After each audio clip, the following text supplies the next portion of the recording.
Sabona, welcome to Ezinohlonze TV channel. Uyawazi ukusithola njalo mangena ku YouTube yakho, subscribe uthi nje Ezinohlonze TV channel ukwazi usithola bese uyashare futhi nabangani bakho ukwazi ukuthi usilandele njalo. Namhlanje ngesikhathi sekwini sihlele ntokazi igama lakhe bathi uphindela. Khumbula sithi women in business, abesifazane abasemkhakheni eyahlukahlukene kwezamabhizinisi. Namhlanje usitshela ukuthi ubani wakwabani uphuma kuphi nendawo, yikuphi nakuphi akwenzayo. Ungakhohlwa ukuthi ekugcine kwakho konke la ku screen sakho uzokwazi ukubona ama details onke akhe mawufisa ukuthi uxhumane naye noma umlandelele kuloko esikhuluma ngako namhlanje. Ngiyaphinda futhi ngiyakukhumbuza uyasubscribe Ezinohlonze TV channel on YouTube njalo wazi ukuthi usithole siningakule inhlelo esiba nazo ezikene kulinyaka abantu besifazane sikhuluma nabantu besifazane abasemkhakheni ehlukahlukene kwezamabhizinisi. Namhlanje sike eThekwini sihlela lentokazi eyazi kakhulu ngasemkhakheni wezamabhizinisi. Kunikakhulu akwenzayo but ngiyafisa namhlanje mhlambe singene kuyona yonke into sipheke ukuthi ubani uphindela masikhuluma ngayo sikhuluma ngobani mase singena emkhakheni wezamabhizinisi ukuthi kuphi nakuphi okwenzayo nokungasiza omunye umuntu wesifazane obuke namhlanje sekhaya. Phindi yabikelela sawubona. Sibingelela buthi njani? Ngiyaphila khamba kahle. No, siyaphila siyabonga ithuba. Namhlanje sithatha sikuvashela. Ngiyabona ukuthi umatasatasa ubamba uyayeka lapha nalapha seyiningi lezinto esengiyithola ukuthi hayi boyeka ninga umuntu akwenza impela aqhubeke. Kumnandi nethoka nabantu ngoba mawuhlangana nabantu konke eningi oyizuzayo nezinto eningi oyifundayo. But ke songena kuloko Phindi ubani uphindi masikhuluma ngophindela. Uphindela bathi ke it's an entrepreneur. Okay. It's a financial facilitator, it's an author. Ngicabanga ukuthi sesikuhlanganisile lapho. Yabona umuntu hlanganisile lapho. Overall wayishaya wayigcwalisa nje yonke le wayigoqa yaseduzana. Okay. I'm also a brand owner, a brand ebizwa ukuthi Future Billionaire, of which it's one of those brand that is moving so quick in these days. I have a company started as Motivated Nation. Okay. So brand it's Future Billionaire. But ngenxa yobukhulu be brand, the power of the brand, everything twisted. Okay. To Future Billionaire, the company Future Billionaire, everything it's now Future Billionaire. Wow. So, yeah. Ngiyabona ukuthi kuningi le mwakhuluma ngefuture billionaire ngiyazi kumuntu esekhaya seloku efuna ukwazi kwenzekalani mekwane igama eline billionaire nje umuntu phela acabanga ngephakethe acabanga ngemali athi hayi kanti khona ezokuthola khona esokuzuza la ekhaya kuhle la ekhaya. Ngiyabona ziningi into ekhona ezahlukahlukene but mhlawumbe ake siqale kule party esekuqaleni. Ngiyazi ukuthi ingane mayiqala ayivele isukume ihambe but iqala ikhase yenze yonke into. First step uqala ungena kulomkhakha ezungene ukhuluma nangento motivator nokwezinto eziningi ezahlukahlukene. Mhlawumbe usicathulise ukuthi uqale kanjani kwenzekala kanjani ithini process sesikubona uthula namhlanje khona. It's not an easy one. Sometimes abanye abantu bayacabanga ukuthi mhlawumbe orientate a certain legacy from someone. Okay. No, I started from nowhere. Business ngayiqala with 50 rands. Wow. I remember khona umuntu wayengiphe imali yokuthenga izinto zokugcoba. And then I took a pen and the paper. Ubhala like okay sibale izinto ezincane uphinde it's a fashion designer, it's a graphic designer, but ingena lapha ku entrepreneur. Okay. So ngaqala ngenzo Happy Mother's Day, Happy Valentine's Day by ukudweba. Okay. Therefore yaqala kancane business and then emasontweni when there is Father's Day they will say phinde isicela usenzele bese uyadweba. One step at a time. That's why incwadi yami it's talking about ama finances, is teaching people about to keep money because I started to save money ngemali engiqale kancane. And then ngabeka I bought a laptop, ngabeka I bought this. Uyabo umani uhamba kancane. It's not an easy journey but it needs passion. Yeah. Wazi ukuthi okay ngizohamba la ngihambe la ungapush and ungadideka abantu sebevele sebefa. Yabona kunabantu that is looking up to us. It's like hey ngeke I can't be uphindi. Yes you can't be uphindi, you can be yourself yabo. By starting one step at a time and then business yakhula, started to print abanye abantu, digital printing. Yeah. Up to this far. Wow. So manje sokhona so phindela ukhuluma nangencwadi engibonayo enhle kakhulu ekhuluma uthi usila into echaza kakhulu indaba yokusave imali nokuthi if ufisa ukuyimela ngasemkhakheni wemali. But akuyonto elula nje ukusave imali. Uyazi ukuthi mawuzonginika 50 rand manje ngicabanga indaba business nani ngizophuma la ngihlale umuntu lapha ngilambele ngibona igunya thatha igunya ngiyidlela. If you are well matured, if you are well matured or you are someone that is keen to want to be. Okay. once umuntu wakunika 50 rand awucabangi igwinya kuqala uyaqabanga ukuthi mangithathe u10 rand noma u2 rand. That's why emasontweni kuthiwa kuno 10%. Uyakhona nawe ukuzicreatela alone. Ukhona wasesontweni ukhona wakho kufuneka uzikhiphela alone. Umuntu mayekunika imali musucabanga ngoba bethe this is a lunch. Kunabantu abafika la e-office example bafike nje labathi nanzi imali ye lunch nangu 100 rand for lunch. You can't go better a lunch, you use it for lunch. Ungayithenga lunch, it's less than that, you keep the other money. Thina as black people asifundiswanga ngeindaba zemali.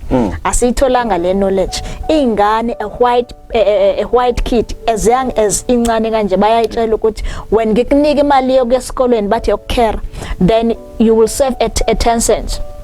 Uthola ukuthi at the age of 16 sebeyithengela imoto. Ngoba ifunde iskill, we need that skill, we do need that skill to give ezingane umnike imali ngithi amnika u5 rand maye esikolweni ugela and then bese ngicela unginike ishumi ngikubekele ukuze lento ikhule naye lento athi semdala sekuba lula kube easy kakhulu yenza impilo ibe easy. Ingakho most of the time we as black people we are the most poor people. Ithina esihluphekayo ithina esingenazo izinto ngenxa yokuthi asiyitholanga knowledge of doing things in a good way. We have resources but we use those resources endaweni wrong. Endaweni engekho right. Okay. Phinde ukhuluma ngokuthi uma uqala kunegama engilikhothile lokuthi akuzange kwabalula.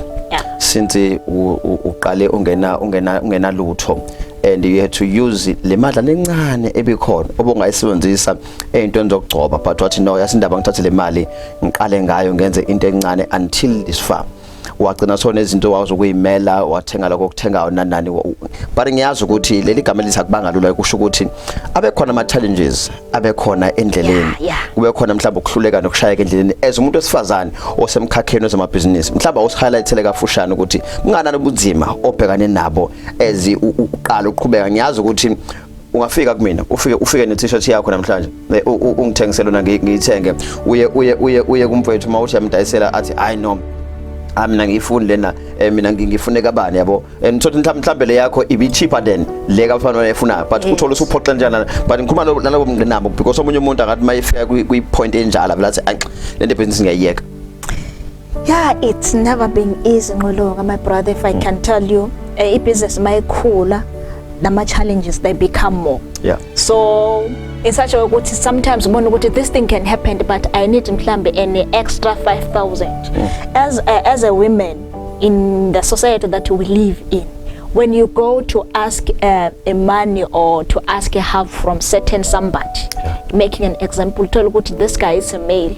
No, I can help you in an exchange of using you to get this. Eminye minyango bafuna ukuyivula ngokuthi okay uzongenzela because you're a woman who can do this. The amanye uthola ukuthi abanye they will approach you. But now we see this thing it's moving. But now sekubiza ukuthi you need to sacrifice ungazenze ezinye izinto ngenxa yemali ngoba uvikela ukuthini uthola ukuthi omunye athi nali tender sign leli tender we will share like 50-50 but the problem now i-t-shirt yakho is 100 rand now you have to leli t-shirt ibe 350. Don't you think abantu noma umasipala or whosoever organization usebenza na will go and do research kuthola ukuthi ekapani le company so that those things that those certain things at the same time nokhula ke I mean I'm not from a family, I'm from nowhere. I grew up in different provinces. There is no parent ekukhuleni kwabo so my upbringing it's never been easy at all. So uthola ukuthi udinga nje usisi udinga nje uandu udinga nje ugogo ukuthi gogo nje 500 gogo 500 ngi-order azikho lezo zinto and then now you have to keep it. Akekho umuntu ozokwenzela, you have to take until ubone ukuthi okay ngizosithola lesi stock uma ngaba ngibekile imali. And yonke lento kufanele kusho ukuthi uzenzele ngokwakho because noma ohlangana naye ozomthemba athi hayi ngingaba ubhuti wakho and kukhona vele percent azolufuna futhi naye. You see? And usebenza nabanye abantu that are not into this and when usaqala you see ukuthi okay no I'm teaching them to be. But at the end of the day mhlawumbe umuvili wejobe kuzobuya imali ngekho.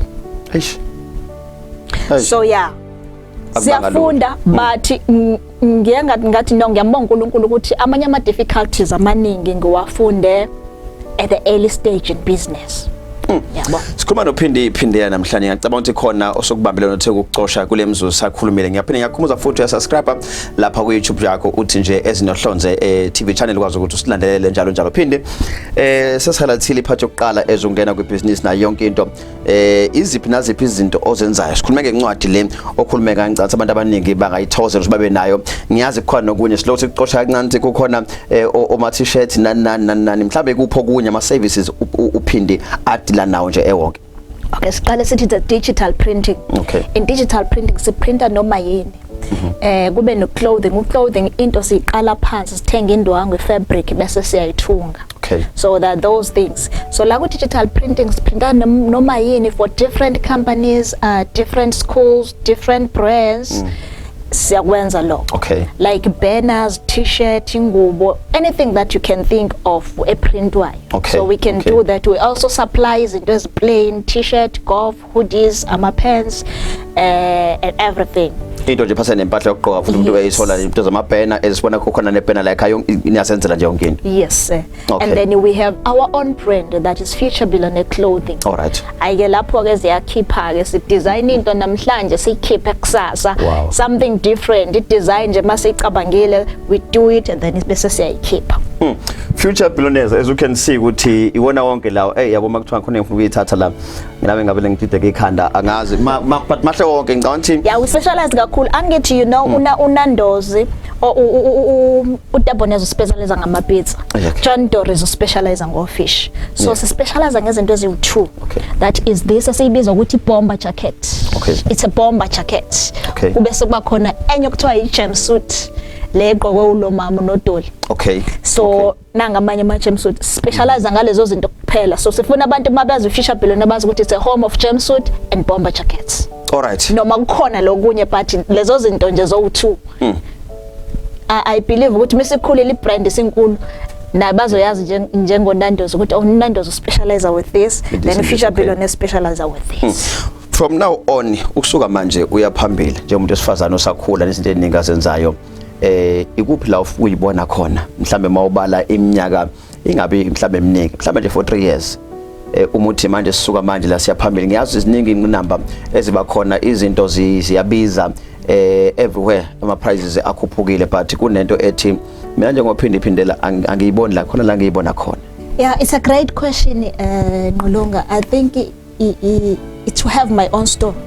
Okay. Ibe nesitolo sami njengamanye ama brands amakhulu nama brands amakhulu abawazi abantu abathi Gucci and all that stuff. But to nokuthi kuthiwe nje yazi sometimes uyalala uthi mawulele having my store kuthiwa a young black person. Wow. Or mhlambe this brand is from Africa. Or created by a woman. Those are the dreams ukuthi umuntu must have that. Yeah. So ingamanye amazwi uthi usendlini uhleli but ubuwazi ukuthi mangiphumela eminyango ngihlangana umuntu eqokelele le t-shirt noma eqokelele hoodie ngithi this is me. Yeah. Ube nesitolo, yasiba nesitolo it's in different provinces though in different that's why I say okwamanje sisathi eThekwini iGoli siyafisa ukuba Eastern Cape siyafisa ukuyabo. Okay. So nje manje la nithola khona nithola kuphi nithola eThekwini nitholakala naseGoli khona indawo mhlambe kumuntu ofuna unilandela ngiyazi ukuthi nje manje abantu abaningi basebenzisa social platform bangena ku Instagram bangena ku Twitter bangena ku Facebook basebenzisa WhatsApp and so on and so on. Mhlambe iphindi la umuntu angakuthola ke makufuna ulandela uphindela. Sikhona eThekwini sise 320 building but uDr Pix lika 7. Okay. Sikhona la 15th floor. Uyasithola khona but to make life easy kulezi insuku uyasho uthi phindela uyakhona ukungilandela kuma social media uthi phindela uphindo no why. Okay. Or else uvetsana nje uthi Future Billionaire Clothing. That's what Future Billionaire Clothing wonke ama social platforms. Okay, so umuntu angawuza kulandela lapha kuthola mhlawumbe khona number locingo noma mhlawumbe umuntu usangathola khona but ngasibalekile kakhulu ba as much as now sisho lapha kufanele reconfirm. Ibaleke kakhulu because abantu bayawuthanda WhatsApp. WhatsApp it's one of sibala kuma social platform. Yeah. So it's 078 65 63 661. All right. 078 65 63 661 la sitholakala khona ku WhatsApp. That is uPhindi phindela besikhuluma namhlanje siseThekwini likaBanana. Ama details lawo kwabona ivela ku screen sakho iwona lawa washoyo. Kuma umuntu osifazane naye incwadi yakhe nayo futhi iyatholakala wenza yonke into ezeseshilo ukuthi mhlambe nawe une company yakho kunezinto ofuna ukuzenza zona uyabuza ibanner ngayithola kuphi ama stickers ukuthi nokuthi ngiadvertise company yami ngicabanga ukuthi uPhindi she can be good ukuthi akwazi akwenzele akusize ngokuthi ubrande your own company and also to support yena njengomuntu osifazane okhona eNingizimu Afrika. Ngamnandi ukuthi kusasa sihlangane mina nawe ugqoke ihood yakhe nami futhi ngiyifakile sibhale sobabili ukuthi future billionaires. Mhlambe lakho lokugcina sesivala. Okunye we do ama business mentorship. Okay. Yes, yaba assess some business amancane ukuthi okay how to grow, they can contact us siyakhona ukusiza la. Okay. No mhlambe lokugcina sesivala kunabantu besifazana abahlele ekhaya umuntu akazi nokuthi akathathe ini ahlanganise nani, but you use what you have, the small thing. Uyabona lana kunombhalo khona kwi-office elithi big things start with a small thing. Okay. Lento ekhona uma ngaba khona amafutha noflour namagunya noshukela noshukela uyakwazi ukwenza amagunya yoqala. Don't want to start phezulu, siqala kancane. Ubayeke ophindi nathi we still moving nawe eqala ngalendlela ufuna uqala ngayo. Ungafisi ukuthi ube umunye umuntu because you will be like that until you die ungakhonanga ukuba who you are. Okay. So if you start with small thing, you start with what you have, you will be the person that uNkulunkulu akudalela ukuthi ube uyena. Sebenzisa lokhu onakho ukuzothole lokhu ongenakho. Impilo enjalo lawo amandla amancane onawo uthi uphinde laqala ngawo ukuzofika la ufisa ukufika khona khona silandela ku YouTube uthi nje Ezinohlonze TV. Sibonga kakhulu into kade mhlawumbe uvashela sithemba ukuthi sobe sihlangana nawe ngokuzala and also we are willing and promising ukuthi sizokusupport ngayo yonke indlela nathi ukuthi not only ukusupport because kunento engiyangisho ukuthi akufanele umuntu mayezothenga something yakho abe nento ethi ngiyamsupport. Fanele ayibone ukuthi ikwi-demand lento ukuze mayeyigqoka nayo I value this. Yes, I valuation that no asindala yabo. Yes, but nje ngiyasithanda spirit sakho nendlela omuva ngayo umuntu sifazane ophikelelayo and I wish you all the best in life. Thank you so much my brother. Thank you so much. Siwakhulumela nawe sihlangane ngokuzayo Ezinohlonze TV. We love you.